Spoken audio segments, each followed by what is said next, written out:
Last week I mentioned that LSU's running a unique offense. Yeah. You know, as a coach, I see it coming. They haven't shown their hand yet.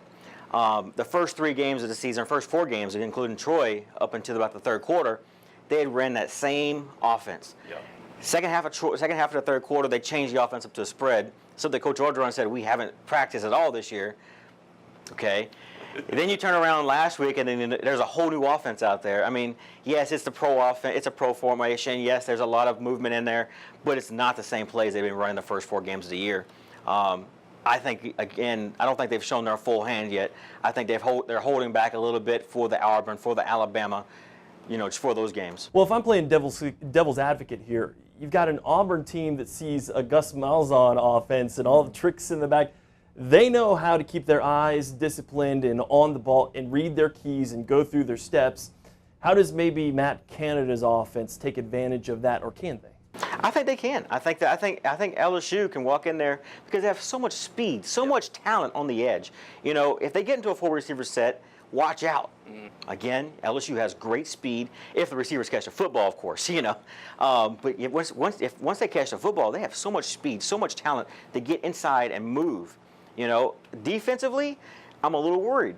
You know, I hate to say that. I mean, they haven't played up to their potential yet this year, I think, on defense. They allow too much running in the A-gaps, you know, and it's just that the linebackers are covering a center, you know, getting blocked by the center downfield, which is giving running backs an open lane in the middle.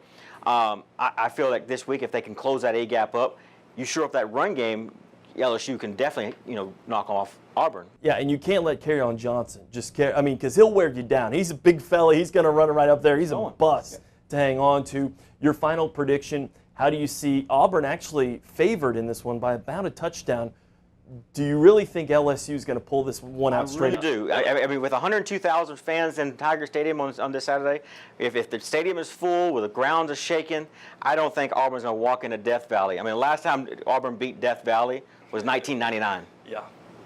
All right, let's go on to Southeastern because Southern has the bye week. We're going on to the Southeastern Lions there in Hammond. They go to Houston Baptist, a team that they have just owned, and you see this trend continuing, right? Right. In the last 3 games, Southeastern has scored 49 points, which makes them 15th in the nation in the FCS football, first in the Southland Conference. I see them doing that again. I mean, they're just racking up points, racking up yardage every single game. Last 3 games, they've had over 500 yards of total offense. I mean, it's just they're just playing dominant football in the front. A lot of rushing yards. And you know, this is your cover. You've got Tulane going on the road against Florida International, a team that's hot. Last week, Willie Fitz won his 200th game as a head coach. Yeah. If they win this week, they'll have their first 3-game winning streak since 2013. I think they can pull this one out. I haven't seen anything to say from FIU that says we're going to come in here and beat up, you know, Tulane this week. Tulane has come out, and they have beat up teams this year that I didn't think they had a chance against. Yeah. Now, my Abilene Christian Wildcats gave the Pokes out there from McNeese some trouble out at Shotwell Stadium. You're out in West Texas. The wind is blowing. You can't really throw the ball because it's an open-air stadium. You got the wind whipping in. Does Nicholls State and Mr. Forcade out there encounter some of those same problems? I do believe they do. I mean, right now, this is the first time that Nicholls has been ranked in the top 25. They're ranked 23 right now in over 10 years. Nicholls is putting up big numbers offensively. Defensively, they're just stopping people. I mean, they have what it takes right now to win ball games. I think they can beat Abilene Christian.